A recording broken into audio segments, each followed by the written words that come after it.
राजधानी दिल्ली को धूल और प्रदूषण से राहत दिलाने के लिए दिल्ली सरकार ने बड़ा कदम उठाया है। मुख्यमंत्री रेखा गुप्ता ने ऐलान किया है कि राजधानी की सड़कों को डस्ट फ्री यानी धूल मुक्त बनाया जाएगा।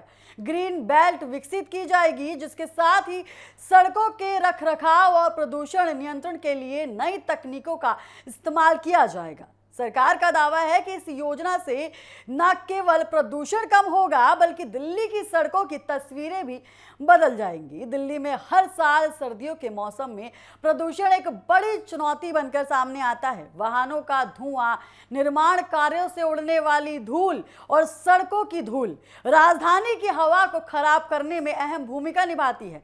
इस समस्या से निपटने के लिए दिल्ली सरकार ने अब सड़कों को हरित और धूल मुक्त बनाने की दिशा में एक बड़ा अभियान शुरू कर दिया है। मुख्यमंत्री रेखा गुप्ता ने बताया है कि सरकार विशेषज्ञ संस्थापन के सहयोग से एक आधुनिक रोड मैनेजमेंट सिस्टम विकसित कर रही है, जिसका उद्देश्य है सड़कों की बेहतर निगरानी, समय पर मरम्मत और प्रदूषण नियंत्रण सुनिश्चित करना। सरकार का मानना है कि बेहतर सड़कें और नियंत्रण रखरखाव से धूल कम उड़ेगी और लोगों को साफ हवा मिल सकेगी।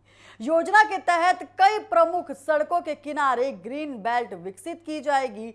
इस ग्रीन बेल्ट में बड़े पैमाने पर पेड़ पौधे लगाए जाएंगे, जो धूल को रोकने और हवा को साफ करने में मदद करेंगे। सरकार पहले ही 2026 से 2027 में लाखों पेड़ और पौधे लगाने का लक्ष्य जो है वो घोषित कर चुकी है। सिर्फ पेड़ लगाने तक ये योजना सीमित नहीं है।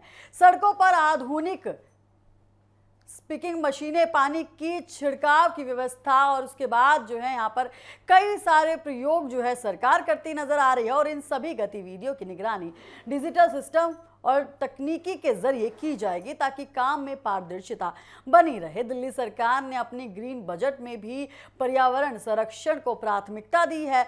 बजट में धूल मुक्त सड़कों के विकास और सड़क सुधार कार्यों के लिए बड़ी राशि निर्धारित की गई है। सरकार का कहना है कि ये निवेशक भविष्य में प्रदूषण कम करने और लोगों के स्वास्थ्य को बेहतर बनाने में मदद करेंगे। विशेषज्ञों का मानना है कि सड़क की धूल दिल्ली के प्रदूषण का एक बड़ा कारण है। ऐसे में यदि ग्रीन बेल्ट, बेहतर सड़क निर्माण और नियमित सफाई जैसी योजनाएं प्रभावी ढंग से लागू होती हैं, तो राजधानी की हवाओं की जो गुणवत्ता है उसमें सुधार कई ज्यादा देखने को मिल सकता है। लेकिन अब देखना ये होगा कि सरकार की ये महत्वाकांक्षी योजना जमीन पर कितनी तेजी से लागू होती है और क्या इससे दिल्ली वासियों को प्रदूषण और धूल से मुक्ति मिल सकती है।